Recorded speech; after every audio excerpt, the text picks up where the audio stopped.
জানি না কি করে তুমি এসে হৃদয়ে। ঈদের আগে প্রথম সাড়া ফেলে শাকিব খান অভিনীত বরবাদ সিনেমার দ্বিধা গানটি। এরপর আসে সজল নুসরাত ফারিয়া অভিনীত জিন 3 সিনেমার কন্যা। এই গান নিয়েও বেশ আলোচিত হয়। গান দুটি ইউটিউব ট্রেন্ডিংয়ে ছিল, কখনো 1 আবার কখনো 2 নম্বর অবস্থায়।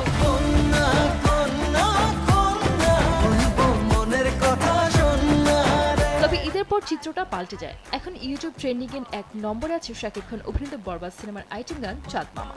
শাকিব খানের সঙ্গে এই গানে পারফর্ম করেছেন টলিউডের নুসরাত জাহান। আর কন্যা আছে 3 নম্বরে। এছাড়া 1 নম্বরে থাকা শাকিব খানের দিদা গানটি বুধবার রাতে ছিল 7 নম্বরে।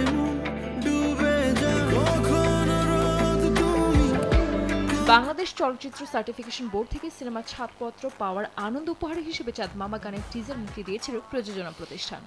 আর তাতে ইঙ্গিত পাওয়া গিয়েছিল বরবাদের আইটেম গান চাঁদ মামা হতে যাচ্ছে দুর্দান্ত নাচের গান।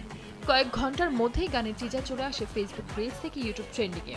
এরপর গত 28 মার্চ পুরো গানটি প্রকাশ পায়।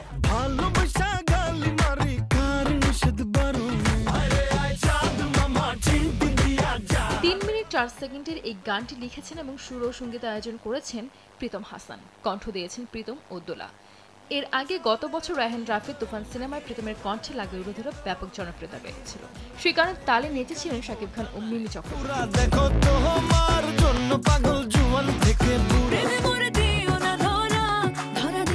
সহজ কথা আর আকর্ষণীয় সুরের কারণে গানটি পছন্দ করেছেন দর্শক শ্রোতারা। মন্তব্যের ঘরে এমন কথা লিখেছেন অনেক দর্শক। সঙ্গে প্রীতম ও দোলার গায়কের কথাও বলেছেন কেউ কেউ। তবে শাকিব খান আর নুসরাতের পারফরমেন্সের প্রশংসাও এসেছে প্রচুর। গানটিতে শাকিবের লুক আর নাচ দুর্দান্ত মন্তব্য করেছেন অনেকে। একজন আবার নুসরাত জাহানের আবেদনময়ী নাচের প্রশংসা করেছেন। আরেক নেটিজেন লিখেছেন লুক পোশাক মিলিয়ে এক কথায় অনবদ্য।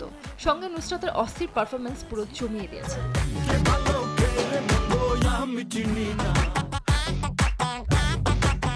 গানটি প্রসঙ্গে প্রীতম সংবাদ মাধ্যমে জানান, এই গান কিন্তু 2017-18 সালে বানিয়েছিলাম। বরবাদের নির্মাতার সঙ্গে গান বানানো নিয়ে যখন কথা হচ্ছিল তখন গানটি শোনাই। প্রথম শোনাতেই তিনি গানটি পছন্দ করেন। সিনেমার শাকিব ভাইয়ের চরিত্রের সঙ্গে মিল রেখে পুরনো এই গানের কথা মাথায় আসে। অন্যদিকে ট্রেনিংয়ে 2 নম্বরে আছে সাথী খানের ঈদ মোবারক নামের গান। সেরা 10-এ থাকা বাংলাদেশি গানের তালিকায় আছে ওরুপুশি কন্যারে এবং এলো খুশির ঈদ।